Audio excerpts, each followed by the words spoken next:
कल से नवरात्रि के पर्व की शुरुआत हुई, लेकिन नवरात्रि के पर्व के पहले ही दिन मालिया हाटिना में बारिश बरसी। कुछ ही देर बरसी बारिश में मालिया हाटिना के विभिन्न इलाकों में जल जमाव देखने मिला, जिसकी वजह से गरबा रसिक काफ़ी निराश हुए।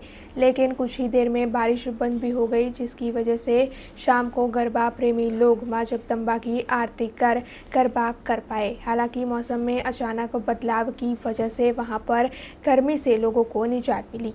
अब खबरों से लगातार अपडेट रहना हुआ आसान। BRG न्यूज आपके मोबाइल स्क्रीन पर।